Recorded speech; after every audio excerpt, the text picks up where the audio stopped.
Welcome back to another review, and today we're with the Haval Jolion S.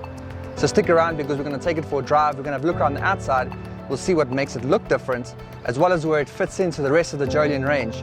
And I've got my opinions about that. So stick around because we've got a lot to get through. Oh, and welcome back to another Greg Dennis review. So from the outside of the Jolion S, you can see it's all still standard Jolion, except that you've got all of these new black accents going across the car and this brand new chrome honeycomb grille, which looks quite cool. And if you go around the car, you'll see that the black accents continue throughout. You've got these 18-inch black alloy wheels here, which really fit the look of the car too. And I must say that this color with the black is probably the perfect spec to have in the Jolion S. And I'm glad that I got it on test. And then coming further to the side, you'll see the black accents continue here, which has got the Haval badging on the side there too. And then coming around to the back of the car, you'll see the main differences here, again, are all of the gloss black accents that run across your diffuser, as well as the brand new Haval Jolion S badging. And actually quite a nice S, if I say so myself. And then going to the inside of the Jolion S, again, it's all standard Jolion inside here. There's nothing specifically different that sets this Jolion S apart from the standard Jolions, unfortunately, but it is still a great cabin to be in. And if you want to see a more in-depth look at the interior, the infotainment, the screens and all of that, you can click up here because I'm going to have a link to my HEV video where I did a full review on that Jolion. But just a quick look at this interior. You've got your 12-inch display there for your infotainment, a digital driver's display. You've got wireless charging down there, all of this extra storage underneath the transmission, and a really comfortable interior. It's not full leather, but it's like a leatherette, but it still feels really soft and is super comfortable.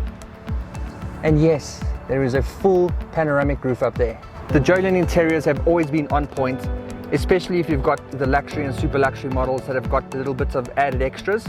Really good value for money. Okay, so that's enough about what the new Jolion S looks like and what sets it apart from the outside. But the main question is, why? So why is there a Jolion S and what does it mean within the range of Jolions? So in the Jolion range, this sits smack bang in the middle. So it's what fills the gap between your standard Jolion and the Jolion HEV. But for me, the big question is why? So why is there a Jolion S? And in South Africa, fuel consumption is a massive issue. And that's one of the things that's been plaguing the Jolion and Haval cars for quite some time now. But I think because people are so strapped for cash, Haval is the first brand that they go to because it's what they can afford, and it comes full of tech and full of kits and fully specced. And I don't blame them because they're amazing cars, but they just don't have the fuel consumption, and that's what's hindering a lot of people too.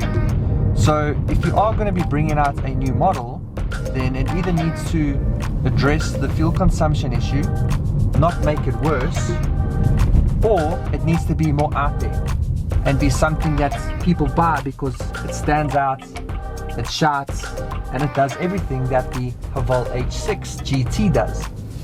Now for me that made sense because that H6 GT filled the gap between your standard H6 and the H6 HEV. Now it wasn't just an H6 that had, you know, a little bit of a body kit and extra badging and all of that sort of thing. It was a completely different looking car. You know, it had a shouty exhaust, it had wings, and it had these knockoff carbon bits and pieces, but it was very race boy, and it lived and it was produced for a certain reason, and I think it did that very well. But what I'm struggling to understand is where this Jolion S fits in and why. Yes, you've got a bump in power. You've got now 130 kilowatts and 270 torque, but nothing else is really that different. Everything inside's the same, everything from the outside is the same, besides for some gloss black bits and pieces and a different grille. But I don't know if it's got enough to warrant people to need to buy it. If you are wanting the extra power, then I think it's worth looking into the Jolion HEV. But if you're just going to be getting the new Jolion S because it's new, then I'm not sure if that's the right move to make. If I was at the head of product development at Haval, I would have definitely approached this Jolion S differently. I would have made the S stand for something. I would have made sure that, you know, what's happening with the H6 range, with the H6, the GT, the HEV, I would have made sure that that happens with this Jolion too. So this S would have been different. It would have had a louder exhaust, it would have had race mode, it would have had all the extra aero bits and pieces on the outside of the car, a little bit of a kit, different type of wheels, bigger wheels, something that made that S different, and not just make it a Jolion Black Edition with a little bit more power, which I think it currently is. But all of that aside, okay, now back to what the Jolion S actually is and what we're here for, because there might be people out there that love the standard Jolion but just feel that it's lacking a bit of power, which might be the case. And that being said, it does definitely have more power. It's got a lot more push when you put your foot down, and it's got a lot more grunt. It does also have a bit of a tweak to the rear suspension. It's got a multi-link suspension now too, which, you know, adds to a bit of the sportiness. It makes the handling and the comfort a lot better. Not that the previous Jolion was really worse by any means, but it's made it a little bit more comfortable. It sits a bit better, it handles the bumps and humps a bit better too. So, you know, I'll give them that. That was a nice addition to this car, and with it being an S model with a little bit more power, it's added to the sportiness and the handling too. So overall, that's quite cool. Speaking of the additional power, this car does have a revised 1.5 litre turbo. They've refreshed the turbocharger, they've made it a little bit better, so you're now getting 130 kilowatts and 270 newton meters of torque, and that's all being delivered through a 7-speed dual clutch transmission. And I wish that that was something that they had improved too. So this dual clutch is okay. It doesn't deliver the power as quick as what you'd like it to, unfortunately. It does come with paddle shifters, which is standard on the Jolion range as well. But I think that's where we would have liked a difference in the S to happen too, is somewhere in the transmission and these paddle shifters. So you want it to be a bit sportier, you want it to be on it a little bit more. So, you know, by pressing one of the paddles, I'm now in manual, and if I drop a gear, then it drops. Drop another gear, then it drops. So it's very slow. I don't think it's meant to be driven with the paddles by any means. I think it's just a nice added extra and something that you can say your car has. Something else that this car has is launch control, which the other Jolions don't. So that's another new feature here. So if we can just test that out quickly. Okay, so from a standstill like this, you would turn the ESP off, like that. Alright, left foot on the brake, throttle down, and let go.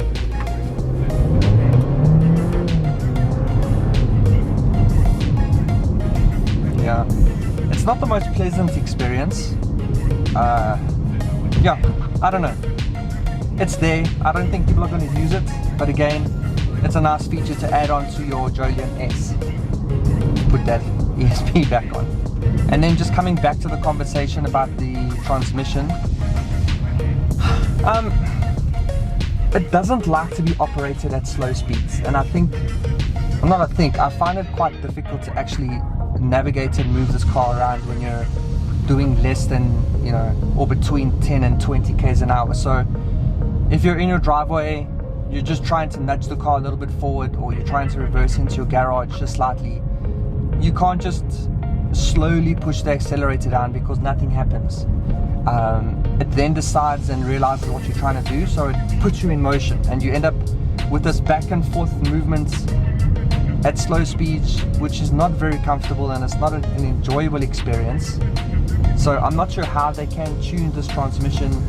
I'm not sure what the case is, but that, from my point of view, that needs to get corrected because it just doesn't feel right. And then here, from a complete standstill, we'll show what the car launches like and the delay between when you put your foot down and when it actually goes. So the coast is clear, foot down, there we go. So yeah, quite delayed when you put your foot down, and that's the case when you're leaving robots, pulling off from stop streets. It doesn't always have to be that much of a push like I just did, but any sort of accelerating that you are doing there is that delay where it's very quiet and then all of a sudden it pushes you off. So I do think it needs a lot of refinement. Everything that it provides is great. You've got a 7-speed dual clutch transmission, you've got a 1.5 litre turbo engine, you've got a multi-link suspension at the rear for comfort and handling. But I just think as an all-rounded product, I do think it needs a lot more refinement. So here, I'll pretend that I'm stopping at a stop street, I'll then pull off, nothing happens, and then I go. And that also adds to the fuel consumption issue. You know, if you're constantly in this high revving situation, you're burning more fuel. So if they were able to fix this and help with being able to pull off slower, more easily and more efficiently, that might add to you making your fuel consumption come down a lot more. I mean, I'm currently averaging now between like 9 and 10 liters per 100 Ks, which isn't ideal. So I'm not bashing this car by any means, but I'm just trying to be as honest as possible because I think that's what people would appreciate. And me, a sample of one, I just don't understand where the Jolion S fits in and why. On paper, it makes a lot of sense because the Jolion needs more power. They've addressed the power issue, they've made it a lot more aesthetically pleasing with all the black touches and all of that stuff. But overall, I don't know where it fits in the range. For me, it should have been called a GT and have the added extra bits and pieces put on so that it lines up with what's happening in the H6 range, and then the Jolion range reflects that, which it currently doesn't. So for me, there's a bit of a misalignment there. But otherwise, it's a good car. It comes with all your creature comforts, it's very comfortable, it's got all the tech that you could need, it's got beautiful displays, you've got a digital driver display, you've got a big 12-inch display here for your infotainment. There's more than enough room in the back here for your passengers.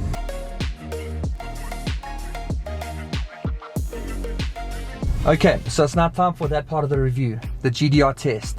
Should you get the car? Should you drive the car, take it for a test drive, or should you remove it from your list of cars that you're looking at? And unfortunately this time, I'm going to have to say that, or recommend, that you remove it from the cars that you are looking at wanting to buy. I think that the standard Jolion should be fine for you. I don't think you need what the S is providing. And if you are wanting a bit more power, then I would look at the HEV. There's two options in the HEV. There's the luxury and the super luxury. If affordability is the problem, then have a look and see how you can make a plan with the luxury HEV, because I think that'll be the better buy for you. But I just don't think that the Jolion S fits the range properly. So I'm gonna say, don't add it to your list of cars that you're looking at, but rather look for a different Jolion if you are still wanting to get a Jolion. I have a lot of love for the Haval brand, so don't think that I am being too harsh in it. I'm just trying to be honest because I've praised the rest of the Haval brand to the nth degree. And others have even called me the Haval ambassador, which I don't think I am, but I think that says a lot. So thanks for watching another Greg Dennis review. I hope you enjoyed it. I hope you learned something. I hope it helped you along your automotive buying journey.